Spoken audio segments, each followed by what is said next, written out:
Со прочистителни станици на комуналните води во Македонија ќе има почисти реки. Ова е многу важно за заштита на природната средина, но и голем дел од земјоделците нивите ги наводнуваат со оваа вода. Акцентот на чиста вода значи и здрава храна, објаснува доктор Михаил Кочубовски од Институтот за јавно здравје. И тоа е во процес.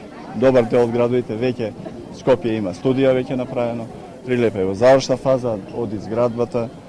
Понатака Гевгелија исто така е во завршна фаза, во планирање во Струмица. Има помали градови, добар дел веќе имаат пречистени станици за комунални отпадни води.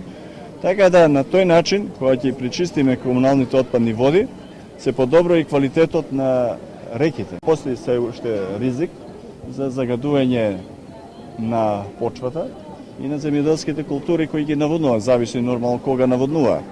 А исто така зависи дали земјоделската култура се користи, се консумира во свежа или во термичка, после термичка обработка.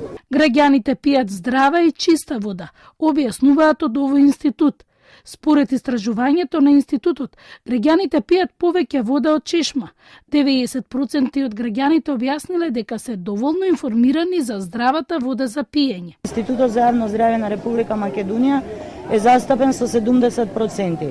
Околу 40% се информираат од интернет и околу 60% се информираат од медиумите.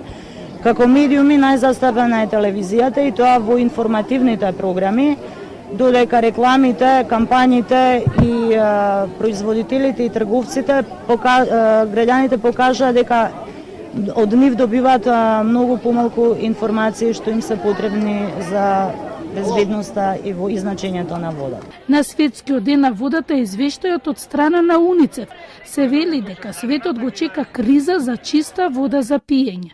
Водата е живот за целата планета.